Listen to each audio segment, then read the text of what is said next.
right, Chell. Thank you for tuning into this little follow-up episode that we have to the previous one. We're just talking about the situation with the majority report regarding the AOC kind of disrespecting the organizer that made the Amazon situation happen, Chris Smalls. She completely ignored him. And when she was called out on that, she lashed out instead of taking accountability. And this is just an example of how a lot of leftists, as they like to call themselves, will just provide cover for the squad no matter what. And Nomiki Konst, she has some really sketchy, previous jobs and previous ties that could definitely point to that do point to like her personally having a stake in the people that she's defending, like AOC. I've heard that she worked for her, and I've seen things that legitimize that. She used to work for NATO, which, again, we've covered this, is the main reason that the Russia and Ukraine situation is happening. So she's not to be trusted, but she is constantly put up as a journalist, kind of. It's almost like she's portrayed as somebody who has like an intellectual, like she's intellectually involved in this, not personally involved, and that's not the case at all. And I think this video shows it. She is incredibly irrational, very just kind of out of her mind in this video. And I think it's because she understands the way the game is now, that the internet and the people who pay attention to this stuff actually understand what she's up to. And that completely blows her cover. And she's going to lash out and be a child about it. And also just a clarification before we start, just because Emma Vigeland is arguing against this. Yeah, let's not just be clear that the Majority Report is also a very moderate channel. It is not a lefty channel. It is not a part of, we gave context in the first episode that we did about old left versus new left. They're very much so on the old left. They're very much so still in support of Democratic Party, very against grassroots movements typically. So just because this is a one-off does not mean that you should trust them as where you get your news. I would not. And but I'm very sorry, but the only reason that they have a legacy of being a leftist podcast or organization is because of Michael Brooks. Yeah. Rest in peace. He was the only voice of reason. He was the only person that would challenge people on that show. And ever since he very unfortunately passed, I am not dancing on his grave or using his death to make a point. But ever since he passed, they have shifted hard. And it's so obvious, and it's really sad. And it's almost like they're disrespecting him, not me or other people that loved him or liked him that say that and agree with that. It's them that are disrespectful to him, not us. Just for context, this is going to be the initial reason they're having these conversations, because they allow people that listen to their channel to call in and make comments. And they lash out and get pissed off at those people all the Recently, time. they have been getting a lot of backlash for a lot of the things that they've been covering, a lot of the perspectives that they've been putting out there. So that's a little bit of context, but you ready to? And also they say, don't let AOC drama distract from Chris Smalls. They are the ones that have taken every single issue that is serious in the past 2 years and has made it about us trying to start drama with AOC and the squad. Jimmy Dore. Or Jimmy Dore. Or anything other anybody. than they always issue. distract. But now that we have an actual reason to be like, hey, AOC, you really messed up on this issue. They're like, hey, don't let what AOC did distract you from the issue that matters. Well, that's the thing. You don't get to do that now. I agree. I think that we'll get to that part too after. We'll play this video after I say this. I don't want to get too into it like we did the last episode, but I agree that we shouldn't let this distract us, this situation. We should still be supporting Chris Smalls, but in the victory. But that's part of why we're criticizing AOC. It's because we are supporting and celebrating the victory. Right. It's we have to point out the fact that these people are against our movements. And that's part of celebrating the work that they did, is that they did it without AOC. They did it without these progressive heroes that people think we have in the Democratic Party. So you know why part of having that conversation is so important to future success. We need to be pointing this stuff out. And it doesn't have to be anyone that's oh, you criticizing a politician is a distraction, that to me is a red flag. No, it's never a distraction to criticize a politician. It's a distraction to criticize a regular ass person who has a podcast or who you don't agree with, whatever. That's a distraction. But criticizing a politician is never a distraction in my mind. And it's not drama. It's genuinely him calling her out for not supporting the work that he was doing. And we need to figure out who is an ally and who is not. Because you know why, and this is what I was going to say earlier, just a few minutes ago, history is going to judge. I mean, again, I really hope there's a generation and a population ahead from us now that can analyze our history. But if they are, they're going to do it the same way that we do. And it's, oh, well, that was a great issue, and that was something that probably should have been done a long time ago. Let's see who was against it at the time and who was for it. And this history books have been replaced with the internet. And this is how we're going to document history, is through this. So it's we have to point this kind of hypocrisy out, because these people are doing, it's not that they're not doing anything for society. They are dangerous, and they are actively against just average people. And it needs to be called out. And it's funny that their own views are now calling it. Cool. Well, let's go ahead and play the video. I saw some conflict about AOC's relevance towards the Amazon union vote that happened. And I'm wondering, to what extent does it, I guess, matter to the left as a movement in general to deify or demonize, progressives who are the result of electoral politics? How much you should do neither, in my opinion. Right. That's where I'm coming from, because it seemed like so many people, I guess the time and energy that could have been used to focus on that vote and that union in particular was focused on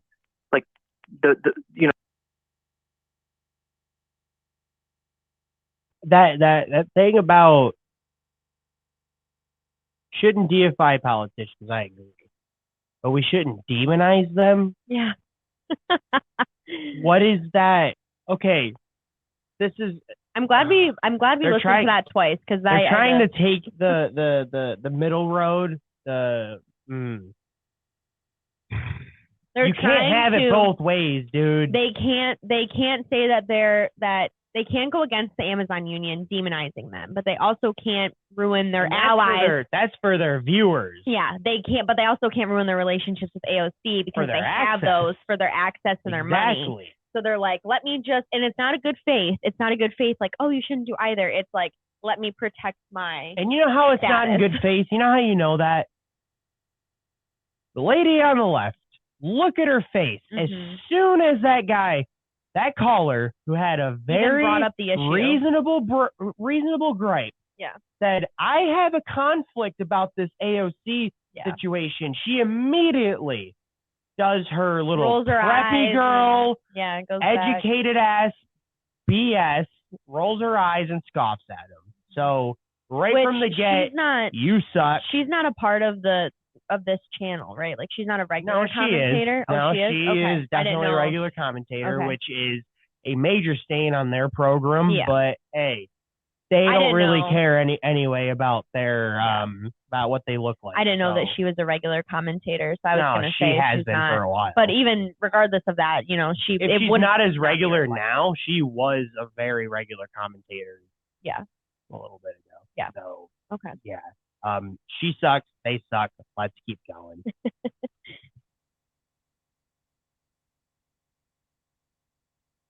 You know, people in politics and the relation to that vote, not the people themselves. Well, let me just reiterate what I said on the show yesterday. You might have missed this, Justin, but I basically said, you know, I did not love the way she responded on Twitter about it, in terms of like, you know, kind of.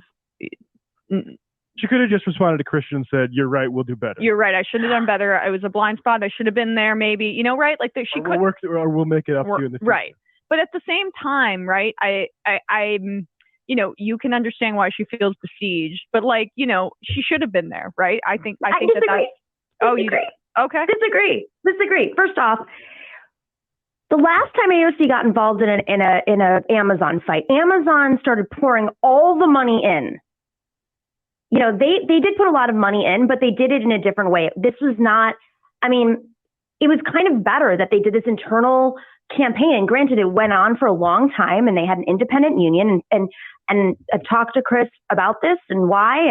And there's a lot of pluses and minuses to attaching yourself to an existing union like RWDSU, like they did in Bessemer, and RWDSU is based here in New York, and having a full-fledged campaign with like national figures. It also puts a big target on your back.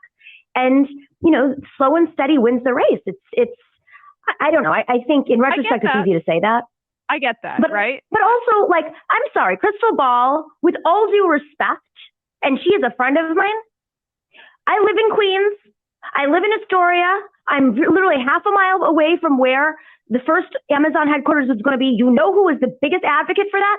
AOC. You know who is not there? You. So if you sit here and you're playing who gets to be a progressive, you know, queen or not, and you're more interested in knocking down the few allies we have, I'd like to know, where were you in Bernie 2016? Where were you in Bernie 2016? It's always convenient. Wait, what do you mean by that? 2016. Didn't Crystal Ball support Bernie in 2016? I'm very confused. And then Emma didn't push back against that. I'm very confused. That's what this whole show is supposed to be. Or was it a jab at her being a part of MSNBC? Well, she had left MSNBC by then. She had actually run in a campaign of her own in West Virginia as a progressive leftist. In 2018, though, right? Pretty sure it's 2018. Yeah. But either way, it would have been Netflix documentary. Yeah. Women. But that was not her campaign. It wasn't centering her campaign. She was just a commentator on it. I thought her campaign had something. It's just, I feel like she's just kind of coming up with things to like, my point is, I'm only bringing this up because it seems like she's trying to find ways to knock down Crystal Ball's critique Crystal Ball personally, so she doesn't have anything to critique professionally, because I think she understands that, especially in the crowd and audience that she's trying to cater to, Crystal Ball has way more of a sway with that audience than she ever will, or ever could dream of. So she's got to think of just random stuff. Which, where were you in Bernie 2016? Listen, it doesn't matter where you were in Bernie 2016, because guess what, dude? Your hero, Bernie, told you to stick it up your ass. So, why does it matter where you were in Bernie 2016 anyway? That's completely irrelevant to now. We're talking about this. We're talking about unionizing and the most powerful company that's ever existed in human history having its first union formed in America. Why does it matter who you supported in 2016? It doesn't. She's trying to make a point about it being, she's trying to make a point about where you were, if you're principled about these issues. She's trying to do a gotcha. She's not, and I know, it's hypocritical. Plenty of examples. It's hypocritical, but that's what she's trying to do. Right. I'm just pointing out the fact that it's not unfounded. It's what she's trying to do. She's trying to point out the fact that she doesn't have the high ground to be criticizing lefty movements because she's not a leftist and she wasn't from the beginning, but neither was she. She worked for Obama, did she not? I've heard such claims. So like, I've heard such claims. I have heard such claims. I can't. I'm pretty positive that is a very like commonly known thing. I think on the left. I feel comfortable saying that because I'm pretty sure that's what it was. She worked for NATO, and that's proven, and that is documented on. I just don't get that gotcha because I don't think that's even factually correct. And then for Emma, it's not a gotcha, but it's not even if it was, it's not correct. No. And Emma isn't even like, you know what I mean, correcting her on that. She just said, "Oh yeah, like that was true." Like, she's not for now, but as you will see, there are even points where Emma Vigeland, gets irritated. the trust fund baby that stands for nothing, can get tired of your BS. And be the progressive purist. Yeah, well, look, I mean, that. It's a branding exercise for a show. Like, I'm over it. It's just ripping apart the left. But my point is just, it's Roger Ailes politics, though. I'm going to continue with this. It's Roger Ailes politics. Roger Ailes picks fights, creates fights, rides fights, turns things. And frankly, AOC, she should have responded, frankly. If she said anything, she'd have been like, I'm really supportive of the union effort. Congratulations. We're really proud of everybody. And then move on. But to respond to a YouTube host who wasn't even on the left 5 years ago, I'm not saying that like you can't evolve, but this is clearly an exercise here. And as much as I respect her and I like her and she's my friend, I just think that these choices are really dangerous and they're hurting the movement. And in 3 or 4 years, they're not going to look great. Yeah, I mean, I don't trust her incentives at all. And I frankly, Justin, we're just going to let you go and keep up our conversation. If that's sorry, Justin, you triggered me. But I mean, I think my perspective on this issue. I just want to point out that she compared leftists who are questioning the tactics of the progressive left to Roger Ailes, who was the CEO of Fox News and was a media consultant for Richard Nixon, Ronald Reagan, George H.W. Bush, and Rudy Giuliani's first mayoral campaign. So if that's the new move, is just everybody you disagree with is just like some evil right-wing conservative Nazi, like we're gonna no, you're gonna get pushback on that, which is what this caller is doing. This isn't the first time that she has presented ridiculous ideas like this, which is why their own fans are even calling them out at this point. No, I mean, that's what they do. They straw man us. They are always going to equate us to the most insane and craziest version of what they see as their political enemy. I also just think it's crazy. It's a red flag that as soon as she finishes talking, and this is a conversation that was brought up by a caller, instead, because I'm sure that caller would have some critiques in that mind. They're like, oh yeah, we're just going to let you go. We're just going to not have you involved in this conversation anymore. Mm-hmm. And you can tell that Emma's trying to end the conversation because she has a hostile person on the show that is threatening their status, because if Nomiki is a very common guest that they have on, she's now associated with the show.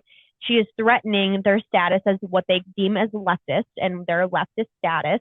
And he is critiquing that other side, that they have that access, that relationship, that ally thing. So I think what she's trying to do here, you can see her flailing. She's trying to end the conversation outright. And you see that from kind of this point on, that she tries to end the conversation very quickly.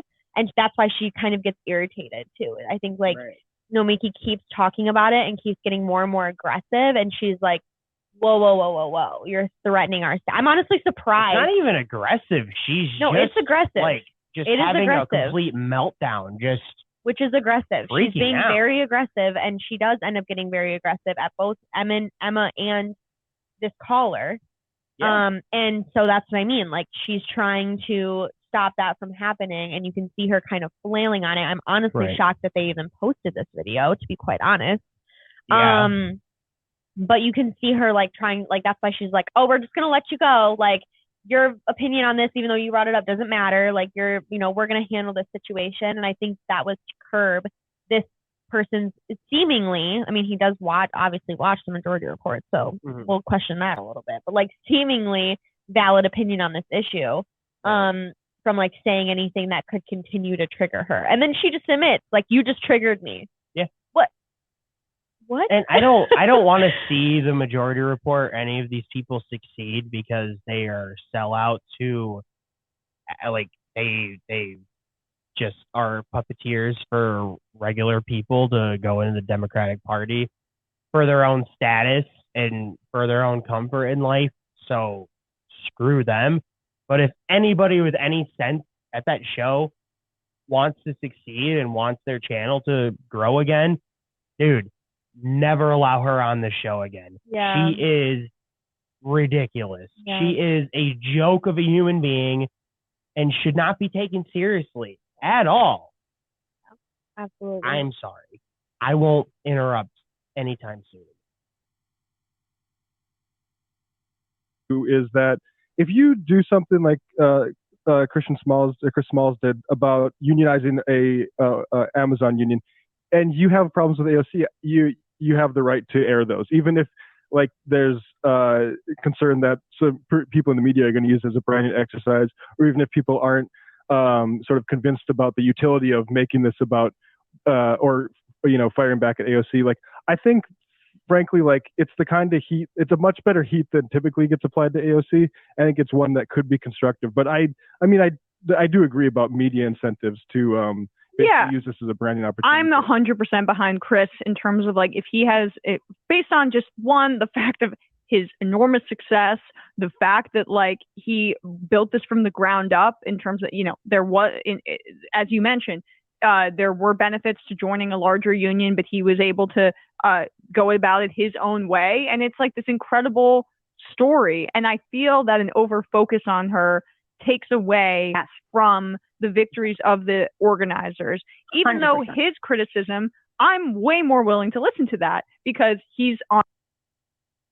I just want to point out here too that this is where they try to pivot. They only accept, and you were mentioning this off mic, but they only accept certain forms of activism. Mm-hmm. They only support certain people. If you're not successful, if you don't have status as an organizer, if you don't have the credentials, if you don't have a degree like I do, if you don't have the relationships with certain professional organizations, then you're not a real organizer. So they're pointing out, like, the success is what we should be focusing on. And we absolutely should. But where was that same attitude when March for Medicare for All was happening?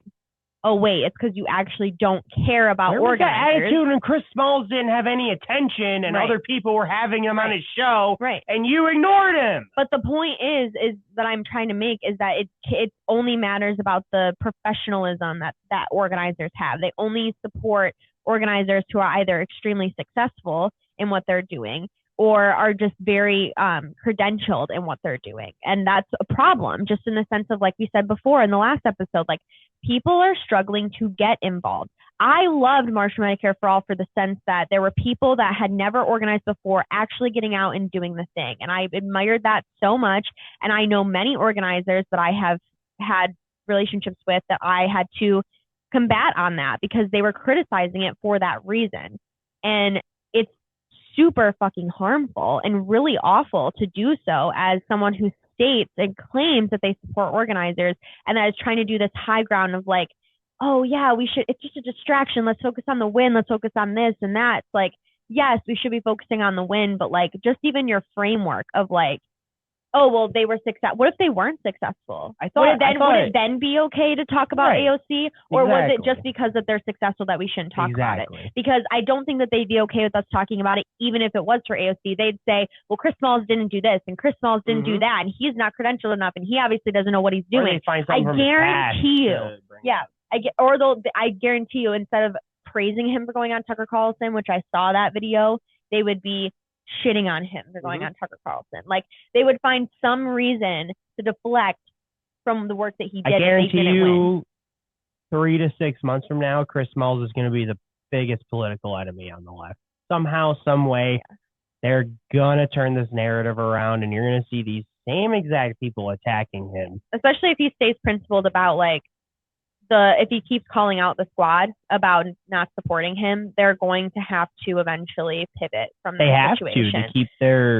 They're going to say, and it's going to be we supported him when he was doing this, but this is just too far. That's what they always. I could hear it in my brain because that's what they always say about stuff. Like, I'm okay with this, but like this is just not okay. I'm okay. Like, stop being so complicated about things. Either you're principled about it or you're not. Like, period. Like, shout out to when they have Nomiki on 3 months from now, and she's saying the same thing, but they're going to be agreeing with it. Yeah, right. Absolutely. Because these people aren't principled. No. They don't stand for anything. They don't have any spine. Yep. They don't have any guts.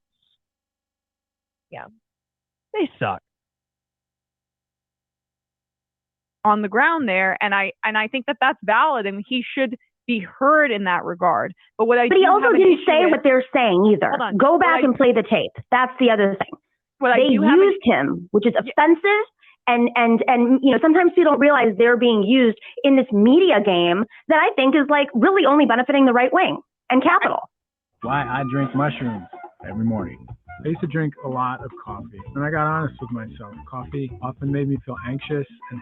Well, the Chris has a right to criticize. I really do feel that way. Yeah. I mean, he is on the ground. Shows that are doing it, I mean, shows that are now appealing to right-wing audiences more than they are to left-wing audiences, and we can put, the numbers are there. Rising up there too, right? Or what? Sorry, what's it now? The new one. Okay, whatever. But the point is that's a branding exercise, right? And that is I'm less sympathetic towards, and I don't think it looks good. But it's more. I'm interested in the organizers' opinions on this, and that's really which they distorted, is what I'm saying. How are you? So criticizing a politician means that you are on the right wing now. Just want to make that clear. That's what they're saying. Criticizing a politician means that you're on the right wing, and if you're supporting any organizer on the ground who's criticizing a politician, you're on the right wing. Because so this to me is a chew-in of what's going to happen down the line of what we just said. They're saying that if Chris Smalls is criticizing a politician and someone supports him in that, if you're truly principled about supporting this organizer who's on the ground, then you should be in support of people reporting on it and supporting him in criticizing a politician. But see, that's the difference. They say that they support Chris Smalls, but they're not okay with people reporting on him criticizing it. If you do agree with him being able to criticize it, then you should agree with people being able to cover it. What's the difference? It's because they're going to pivot in the future, or they're trying to offer that leeway there to keep their relationship to pivot and not be in support of that anymore. Because doesn't that seem hypocritical to you? Like, oh, we support Chris Smalls and he should be able to criticize, but no one else should be able to criticize. Right. It's like, yeah, no, we're just seeing what's happening and supporting Chris Smalls. We're not actually, no, we don't know exactly what happened. Maybe he knows exactly what happened, but at the same time, we're allowed to report on it. Correct? Like, am I wrong in that? Like, oh, no, that seems very, very, very hypocritical and just ironic that was the next thing that was said right after we said that, because it shows the little leeway that they're leaving there. Like, reporting on it means you're on the right wing, but if you're the organizer on the ground, you can criticize. I don't see that. And also, Emma just had the gall, the utter audacity of this caucasity to say, I support the people on the ground. That's who I care about. Okay, March for Medicare for All. Yeah. Hey, in Nomiki's words, where were you for March for Medicare for All? Yeah. Where were you for Force the Vote? Yep. Oh, you were too busy being mad that Jimmy Dore supported it and other podcasters that you don't like supported it. But also we need to move away from this whole, like, if you're not, and I think that some people that we do enjoy on the left also are very, like, guilty of this. We need to stop doing if you're not on the ground, if you're not in the streets, you're not working. Oh yeah, I agree. First of all, everyone's online. Most people have a phone. Most people are online. Most people are having discussions. The online social media is the new public forum. It is the way that we discuss with each other, especially in pandemics, especially in situations where we're isolated and we can't go out and we can't do things, which is not going to end just with COVID. Like, climate change is going to bring that year after year. So that's never going to end. We have to get used to this idea of online organizing. And one thing I can say as an organizer who's done this work since 2020 and, before it was very hard to get people of different, backgrounds to your meetings and to your spaces and to just have them involved, because some people can't access the work that you're doing in a physical body, right? Like they can't be there physically to do the work. So being online is much more impactful for them, right? It's also just not okay to imply that like being on the streets and being on the ground is the only way to organize. There's so many, like I said, non-traditional forms of activism and organizing that are just as valid as holding the bullhorn, that are just as valid than having the one-to-one, building the relationships. Absolutely. Like someone was there running the Amazon Labor Union account. Someone was there, helping Chris Smalls maybe book the shows that he was going on. Like there are many different ways to help a movement than just being the one on the ground as the leader of a movement. Like so many, and so we need to get away from this. And that's like another tell of like that I can see of someone who might have some privilege in a lot of different areas, like and doesn't understand the fact that not everyone can be out on the streets, and not everyone feels safe to be out on the streets, especially with the way the police have been ramped up in the last year because of January 6th. Like there's so many reasons why that's so problematic, and that's just another addition to this. But it's just, I think that they're offering a little leeway there for them to stay down the road. Like, now that Chris Smalls is like, oh, it was okay. Like, I understand why Chris Smalls is going after AOC because she specifically didn't, promise to be there and then didn't show up. But why is Chris Smalls criticizing all the squad? Why is Chris Smalls criticizing? Exactly. I don't get it. That's what they're going to do. And then we're going to be able to go back and say, well, I thought you supported on the ground organizers. If you support them, then listen to what they're saying to you. But no, you have to keep your worship. You have to keep that base of yours that supports AOC and wants to have that little glimmer of hope there. That's just completely false. So I wanted to point that out because I think that real quick, shout out to that ring light in Nomiki's glasses. I can't help but notice that. Do you see it? Yeah, it helps me. It happens to me too. Wow. Sometimes on our show. That's why I kind of hate wearing my glasses on the show. She has snake eyes. Okay, let's keep going. They didn't even say what he said. Now, he did chime in on Twitter, and that's fair enough. But again, this is all distracting away. This is why unions and movements need to be militant. So we don't get distracted by when people are trying to create drama. Drama only is benefiting them. And this is like a walking NFT exercise at this point. It's like influencer culture affecting the left. Really, it's what it is. It's like, how do we all boost each other? These random accounts that pop up out of nowhere and suddenly, they're put on the gym. Don't they do that all the fucking time with what works for them? Like we just had that conversation last video. It's about the clout now. If you're not supporting AOC, you're a right winger. They just did it. They just clarified anyone who's criticizing AOC as a right winger. And then not for any other reason. They didn't even go into the depths of the specifics of what they meant by that. So they can't go back and say, oh, that's not what we meant. That is what you meant. We know that based off of all the other videos that you do. That is what you meant. So you're being hypocritical by saying that this is like, oh, people who criticize AOC, this is like an influencer clout thing. This is not a clout thing. A lot of people who criticize the squad do not have clout by majority of people. Like, you're the one that are creating a clout infrastructure of like, well, if you don't support the squad, then you're not a real leftist. The hypocrisy in this video. I'm shocked. I'm not shocked. I'm just exposure. Jimmy Dore show, and they're put on, RT, and they're put on Aaron Mate's show, and then they all, influence off of each other, and they all create conflict off of each other. And when you really look at their numbers, it's the right wing following them. Well, but then we're all responding to it. But I like there's like why this is less concerned is like this is a why is the right wing not allowed? No data proving that. There is no data. Like, they can't see their numbers, but also why does it matter?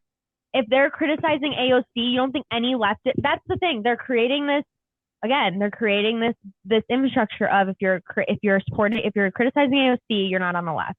Right. Anyone who criticizes AOC is not on the left. And I saw Sabby, I think, make a point on this, or someone make a point on this, where it was like, she's criticizing these small accounts. Yet you're criticizing people like Sabby, people like Rome, people like who actually do have valid opinions on this. Just because you're a small, and you're also insulting just people who don't have political power, right? Which is 99% of the population. Right. You out of touch assholes. Yeah. I don't understand how people can sit here and say like these people are valid leftists, or how they can even claim to be at this point. Like, just call yourself liberal. Yeah. I don't understand. Like, you're not. Oh my god. So I just wanted to, because I heard Sabby say that, and that was a very valid point to me. Like, anyone who disagrees with them is a troll. Anyone who disagrees with them is a troll. Anyone who criticizes is a troll. They don't have any value. Like, I have like maybe freaking 500 followers on Twitter. So if I said something, I would be less valid, even though you're just trying to siphon off some clout. Even though I have a lot of organizing experience, I don't have labor organizing experience, but I also know what organizing is like, and I would be able to have valid criticisms of that. You know what I mean? Or someone who doesn't know anything about organizing, but is very like knowledgeable on theory. Like, they could also have a very small account and be commenting on these things. Like, they're setting up this, and their brain. Well, honestly, it's like a mind game that they're playing with people to try to get it in their heads of like, if you don't know this, if you're not aware of this, if you don't have these credentials, you are not valid enough as an organizer. You're not valid enough to receive criticism. And so really this type of rhetoric of like we're saying, listen to the small guy, and they're saying, fuck the small guy. Mm-hmm. To me, that in and of itself proves that they don't support movements like this. They're only doing it for the clout, because if you supported movements like this, you would support the small guy. Someone who doesn't have enough, not everyone who is in, you think everyone involved in the Amazon labor union has organized before? Absolutely not. Sorry. Anyway, yeah, it's just, people need to be aware of these little tells that they have and the way that things are said. Because at face value, they're not saying anything that you'd question. You have to listen to the type of language and the implications of what they're saying. So.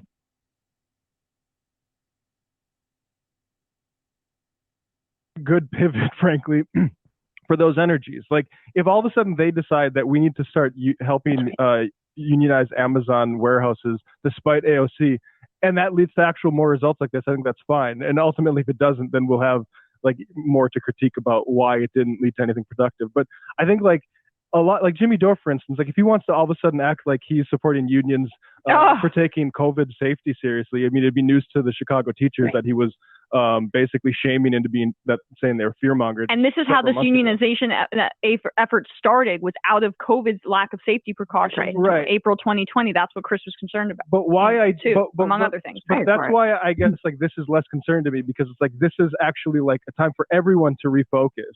And we've said that too. We should have had more union organizers on this show.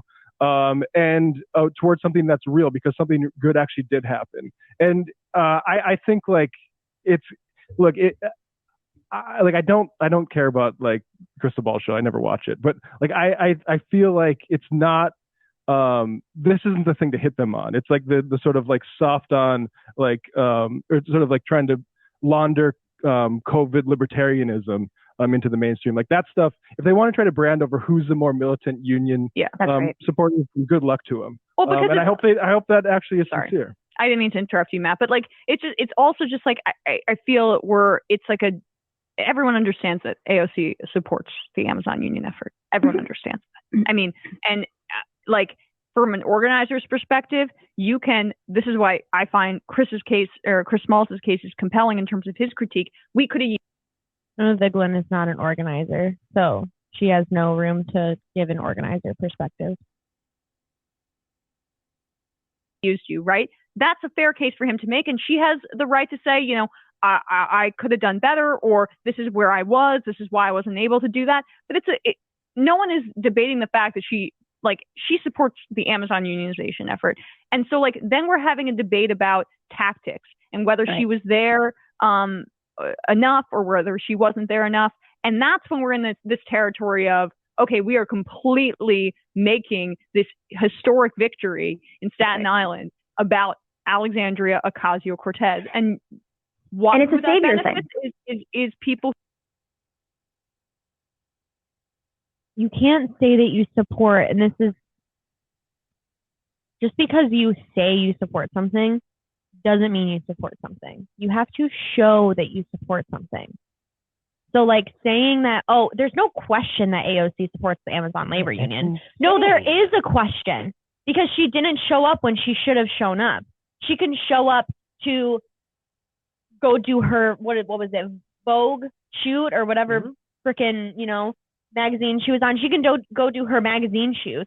She can go do, stints on MSNBC and CNN and go do all the publicity things that she does. She can go sit at the Capitol and dance with Cori Bush for an evening to have nothing come of the eviction crisis situation, but she can't show up for Amazon when it's needed.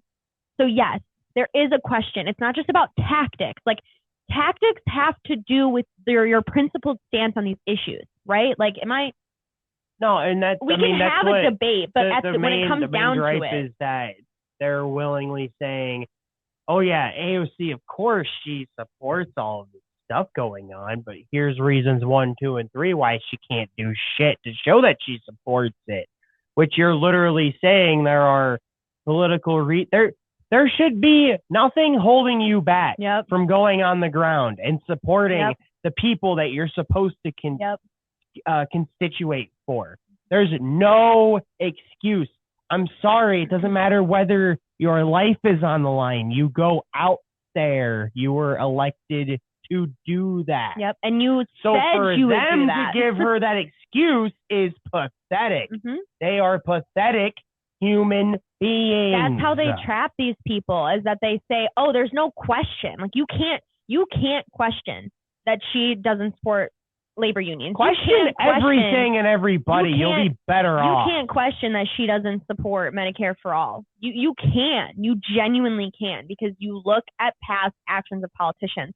They're setting a precedent for people to not look at the records of politicians and just support them blindly because they say something. We had this conversation on our last episode, I believe, the one before this one, where I mentioned the generation before us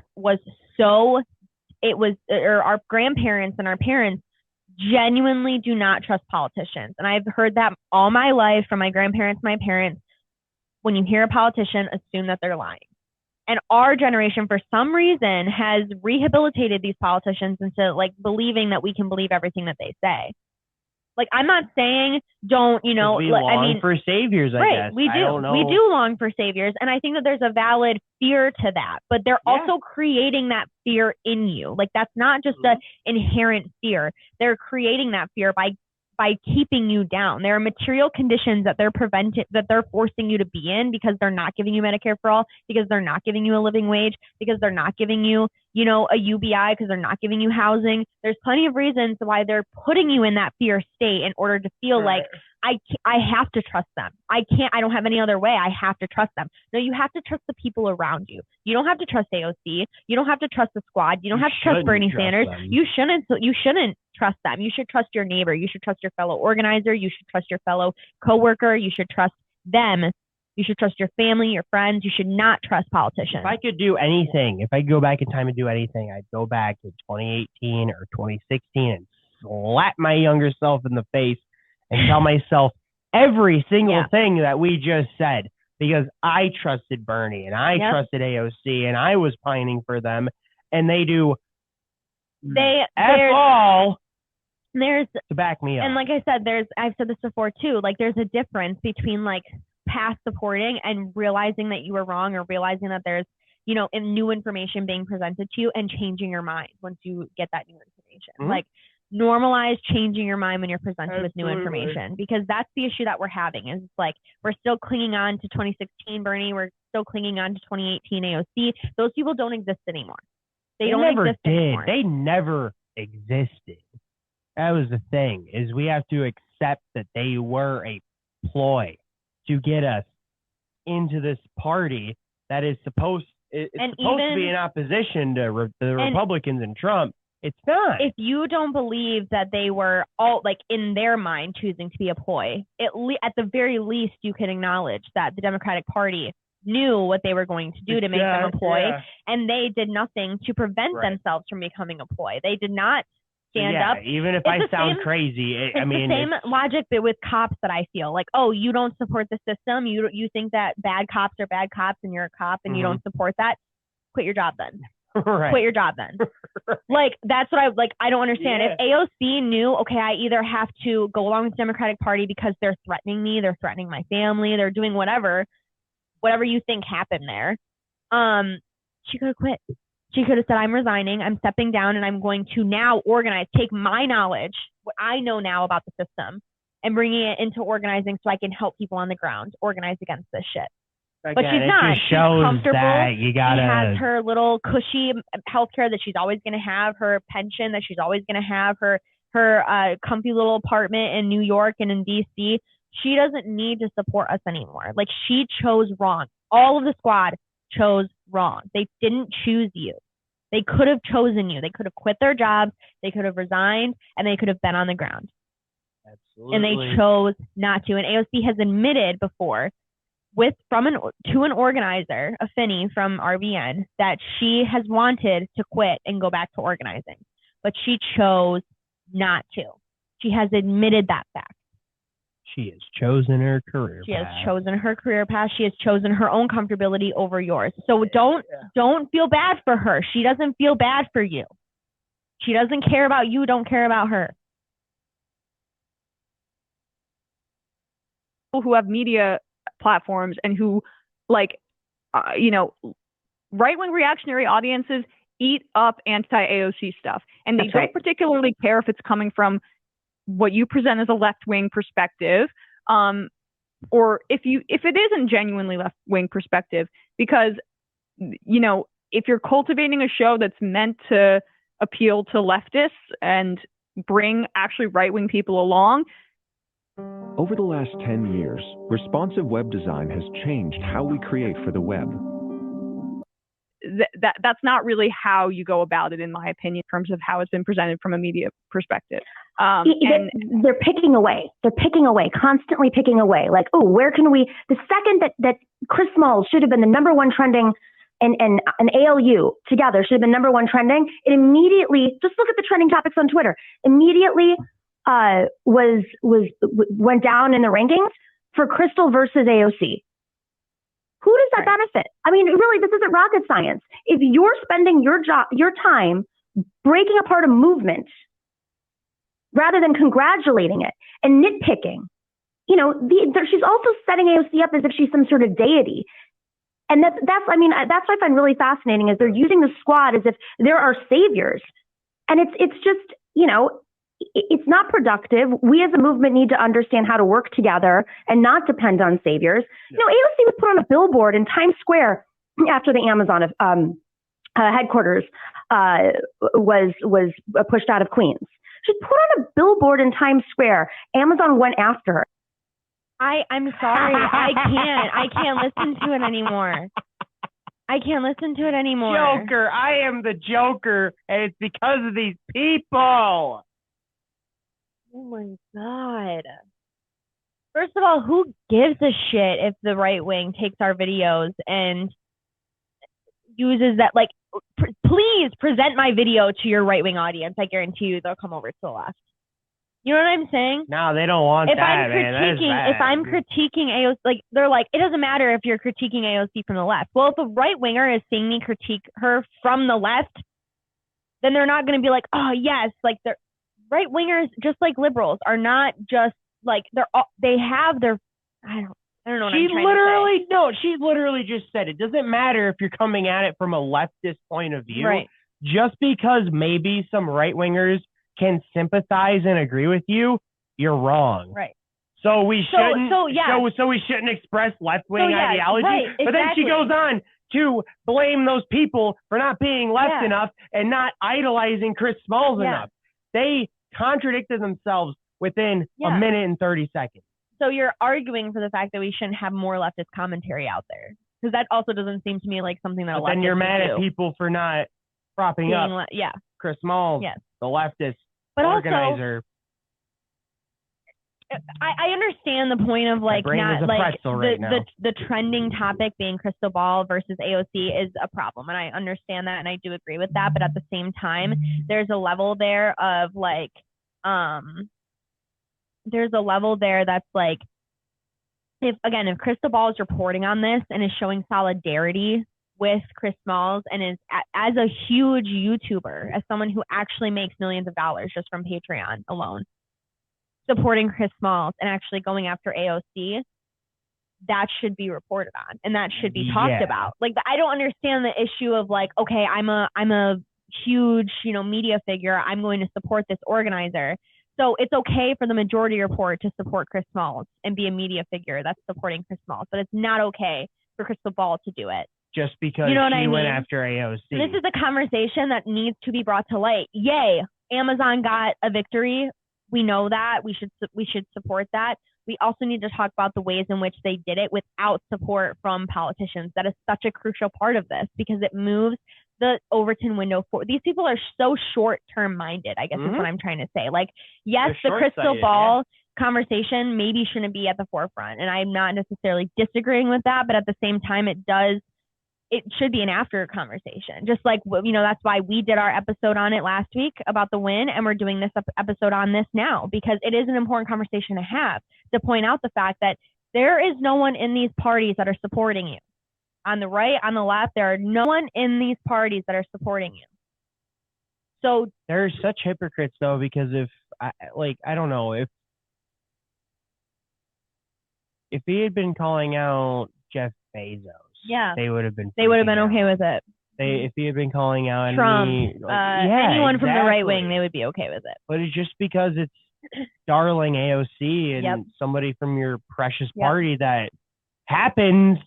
Sorry, it happens to be the only reason you make money and have a successful YouTube show. Yep.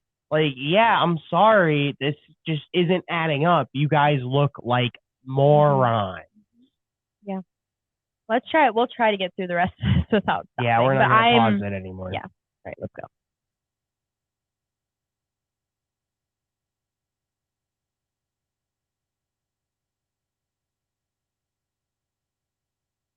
She gets how many death threats a day? First off, this isn't solidarity. This isn't feminism. This isn't leftist politics. This isn't even being a good host. This is cheap.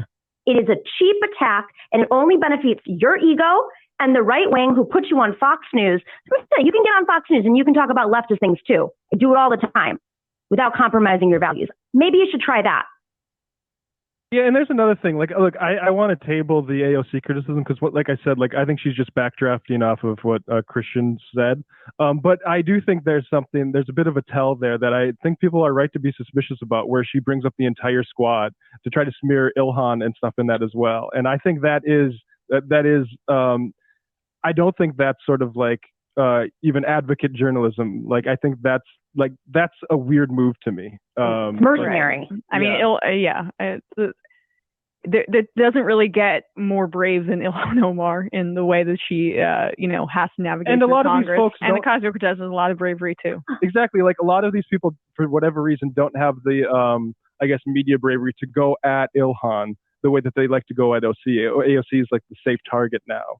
I just think that because you engender like a lot of, frankly, like there's a lot of people who have weird like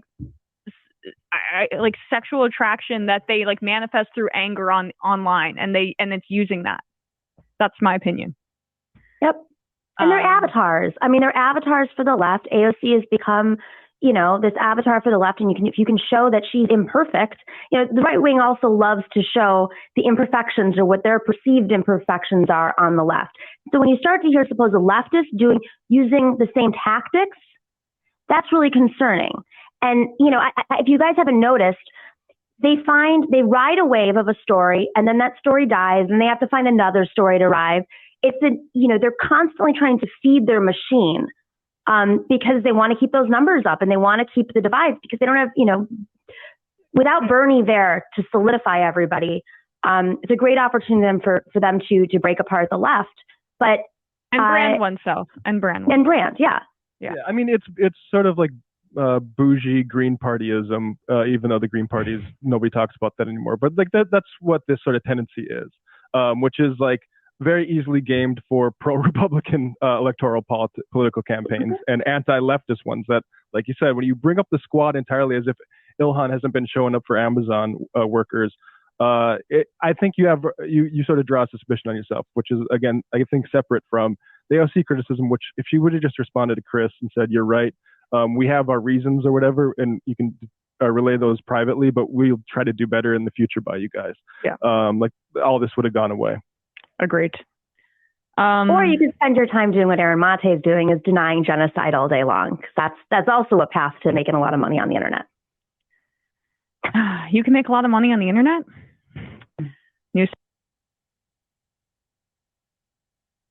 Where did that come from?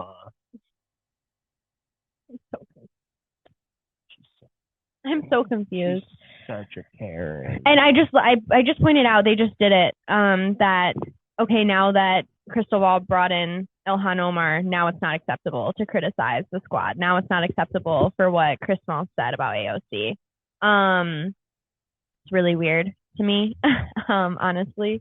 And yeah, I don't know. It's just a very, that whole, we've already kind of commented on what they were getting at the last part of that video. It's like, oh, well, if you're, you know, again, if you're criticizing AOC, you're a right winger. There's some sort of sexual asphyxiation that you have on people. I forgot to admit that I do want to sleep with AOC, and that's why I disagree with her. Right. You know who else I want to sleep with? Emma Vigeland and Nomiki Gantz. I forgot to admit that too. I'm sorry. It's very weird, and that you can see how it's like, okay, we just said that we were going to support what Chris Smalls was saying the whole entire video, but then right before we end, we have to make sure that AOC knows we're still good, girl. We're still good. We still support you. We're all good. It's no problem. People criticize AOC because she is legitimately the ringleader of the squad, and I don't think you can deny that. Like, she is the most viewed, visible person in the squad. You cannot deny that. If you watch the Netflix documentary that they had the other year, she was the front-facing person campaign on that. Campaign. She had the biggest defeat of a corporate Democrat of all of them. So yes, she is the most visible person in the squad, and you have valid reason to criticize AOC. You also have valid reason to criticize Ilhan Omar. Just because this conversation about Amazon was specifically about AOC promising to be somewhere that she ended up not being does not mean that the rest of the squad could not have been there. It does not mean that they couldn't have chosen to stand in solidarity more than what they did with Amazon. So they're all held accountable for it. I don't care if it was just AOC who was brought into the conversation. They all have the choice to be there and to support these movements, and they're choosing not to. So it is about the whole squad. This one tweet is about AOC.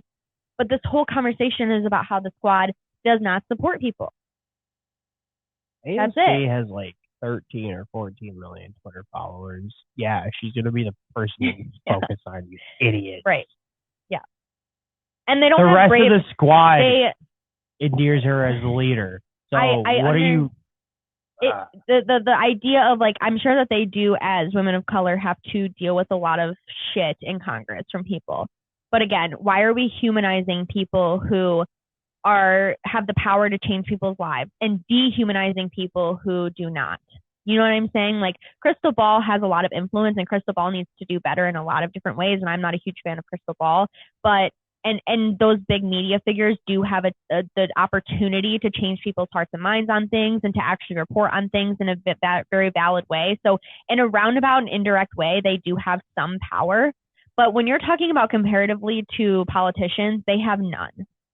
No, it's okay. I'm just pointing out the fact that, like, politicians you should dehumanize politicians more than you should regular people. If anything, if you have to choose. If they were still in their right mind and talking about the members of the squad, the fact that they have to deal, like, as women of color, they have to deal with certain things that they shouldn't have to deal with. Shouldn't that make them realize, like, wow, what about the people who don't have the status and the power and the fame and the money that I have? What do they have to deal with? they stab them in the back constantly. Mm-hmm. So I don't care. I'm sorry. I don't care what the squad has to go through on their daily lives. You can acknowledge that they go through it and not care about it. I'm over that too. I'm over that too, because they're done acknowledging what regular people go through. If you, I mean, again, you have to be principled on it. So you can point it out. That's not the issue. But you shouldn't be, that's the end all be all meltdown of why you're not supporting regular people. It's because they have to go through stuff. Like we had a situation when we were running a organization at CMU where we did a video on the squad, and we showed the Great Unmasking video that we showed in the first episode that we had here. Well. And we were criticized, and a lot of people left our organization because we were being racist and sexist and white supremacists and all this stuff, simply because we showed a video from Richard Medhurst, that video that we showed in our first episode on the network, about them supporting imperialism, and he's from Syria and he has family that's in Syria, so he has a valid reason to talk about that. So it's okay and it's acceptable, and this is kind of my other point, it's okay and it's acceptable to shit on Chris Smalls and shit on his criticism of them and not be called a white supremacist, right? But it's not okay to criticize AOC because they'll be called sexist and white supremacist. And that was the same concept that we had when that whole thing happened with our organization. It's like, I showed a person of color who is actually dealing with this stuff and has family who is dealing with this directly right now, and he's criticizing them. That person of color does not mean less just because they're politicians and they're women of color. Like, this person is actually experiencing this. Same with Chris Smalls. If he has criticism, he does not mean less because AOC is also a person of color. Like, they took an actual issue, an actual problem that a genuine human being was having in front of them, and they decided to ignore it in favor of a politician who will never know their name, never care about who they are, never care about their family, their friends, or their community.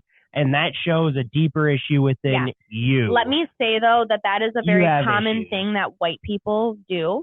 White people who feel that they have like righteousness over racism and like the right to talk about it and feel like they have like some moral high ground about it. A lot of white people weaponize racism, especially in academic spaces, especially in, college spaces, social justice spaces, organizing spaces. They weaponize racism a lot.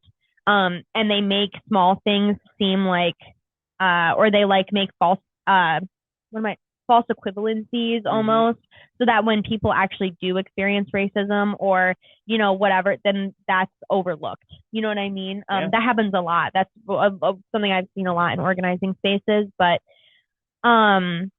it's just the whole premise of like criticizing AOC is like a right-wing tactic. And they're already introducing the fact of like, okay, well, if you're going to criticize anyone else other than AOC, you're a right-winger. That's not okay. That doesn't make sense. It's like, criticize anyone who didn't come out in support of the Amazon union. I don't care if you're a corporate Dem. I don't care if you're like especially if you're a progressive Dem. Like, anyone could have come out and support this labor union, but they all chose not to. So like, yes, this conversation is about AOC, but like, criticize everyone because they all deserve it. Like, they all could have tweeted about it. They all could have had this conversation before the win happened, not congratulating them after the win happened, before the win happened to support them. And they're not. So, there's that. There's all that. But this has already been kind of a long episode. So Majority we'll Report sucks. Yeah, that was a really bad video. Really bad video. Most of them are. They are brain rot and deeply, deeply unprincipled and unserious human beings. Yeah.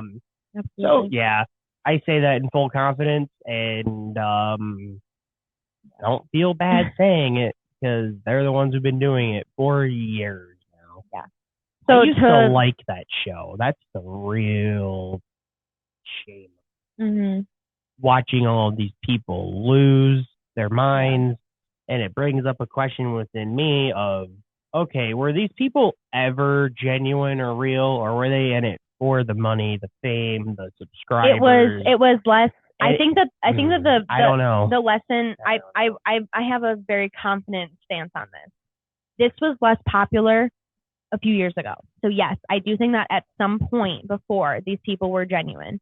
I think that once it started to become a clout thing, once it started to become a money area that they could make money off of, they could have the clout for, that's when they showed their true colors, and that's when they made the wrong decision. You had two choices when that happened, and they chose wrong. Again, I mentioned this with the squad, I mentioned with all of them.